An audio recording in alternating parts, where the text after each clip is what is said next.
5 जून 1984। रात लगभग 10:30। स्थान अमृतसर, पंजाब। भारत का सबसे पवित्र धार्मिक स्थल, जहां हर दिन हजारों श्रद्धालु सिर झुकाते हैं। आज उसी जगह हवा में अजीब सा सन्नाटा है। अमृतसर शहर में कर्फ्यू लगा हुआ है। सड़कों पर सिर्फ सेना की गाड़ियां चल रही हैं। स्वर्ण मंदिर के चारों तरफ भारतीय सेना के जवान तैनात हैं और अंदर अकाल तख्त के आसपास भारी हथियारों से लैस लोग अपनी अपनी पोजीशन संभाल चुके हैं। कुछ ही देर में इतिहास का एक ऐसा ऑपरेशन शुरू होने वाला है जिसका असर भारत की राजनीति और समाज पर दशकों तक पड़ेगा।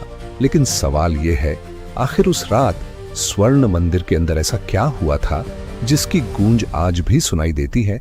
आज हम उस रात की पूरी कहानी एक एक पल के साथ समझेंगे। जून 1984 की शुरुआत में पंजाब की स्थिति बहुत तनावपूर्ण थी।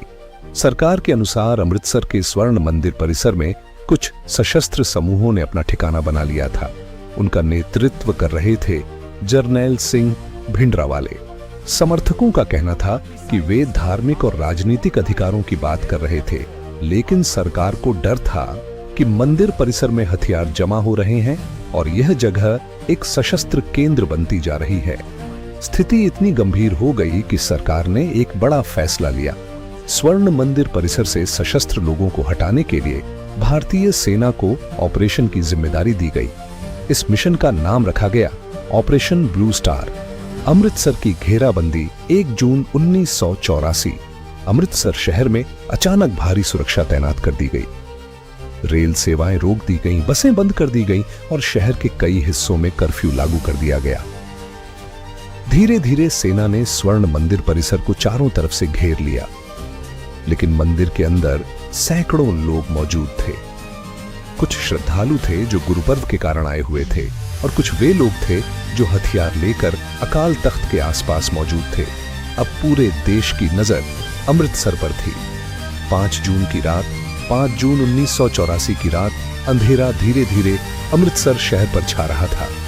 सेना के कमांडरों ने अपने जवानों को अंतिम निर्देश दिए। योजना थी, पहले मंदिर परिसर को पूरी तरह घेर लिया जाए, फिर अंदर मौजूद लोगों से आत्मसमर्पण की अपील की जाए। लेकिन अंदर से कोई जवाब नहीं आया। रात बढ़ती जा रही थी और आखिरकार सेना को आगे बढ़ने का आदेश मिल गया। यह वही जगह थी जहां भिंडरावाले और उनके समर्थक मौजूद थे। अकाल तख्त की इमारत मजबूत और ऊंची थी।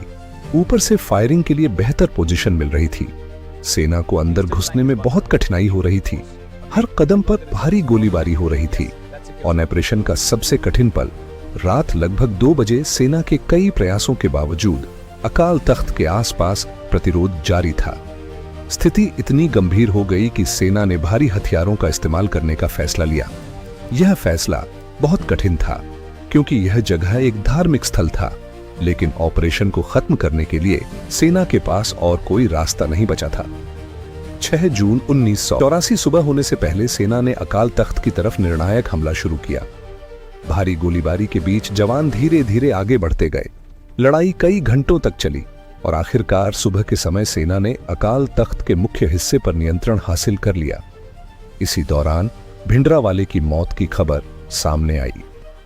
6 जून की दोपहर तक स्वर्ण मंदिर परिसर में सेना का नियंत्रण स्थापित हो गया, लेकिन इस ऑपरेशन में दोनों तरफ से काफी जानें गईं। अकाल तख्त की इमारत गंभीर रूप से क्षतिग्रस्त हो गई थी और स्वर्ण मंदिर परिसर एक युद्ध क्षेत्र जैसा दिखाई दे रहा था। ऑपरेशन के बाद, ऑपरेशन खत्म होने के बाद पूरे देश में इस घटना को लेकर गहरी प्रतिक्रिया हुई। कई लोगों ने इस फैसले की आलोचना की, तो कुछ लोगों का कहना था कि सरकार के पास और कोई विकल्प नहीं था। लेकिन इतिहास का पहिया यहीं नहीं रुका। कुछ महीनों बाद 31 अक्टूबर 1984 को भारत की प्रधानमंत्री इंदिरा गांधी की हत्या कर दी गई और उसके बाद देश में भयानक दंगे भड़क उठे। ऊट्रो ऑपरेशन ब्लू स्टार भारत के इतिहास का सबसे विवादित सैन्य ऑपरेशन माना जाता है। आज भी इतिहासकार और विशेषज्ञ इस पर बहस करते हैं, लेकिन एक बात तय है, जून 1984 की वह रात भारत के इतिहास में हमेशा याद रखी जाएगी, क्योंकि उस रात एक पवित्र स्थान युद्ध का मैदान बन गया था। और उस रात की गूंज आज भी इतिहास के पन्नों में सुनाई देती है। लेकिन कहानी यहीं खत्म नहीं होती, क्योंकि इस घटना के कुछ महीनों बाद भारत में एक ऐसी घटना हुई जिसने पूरे देश को हिला दिया। उसकी कहानी हम अगली वीडियो में बताएंगे। अगर आप वह कहानी मिस नहीं करना चाहते तो चैनल को सब्सक्राइब जरूर करें। जय हिंद।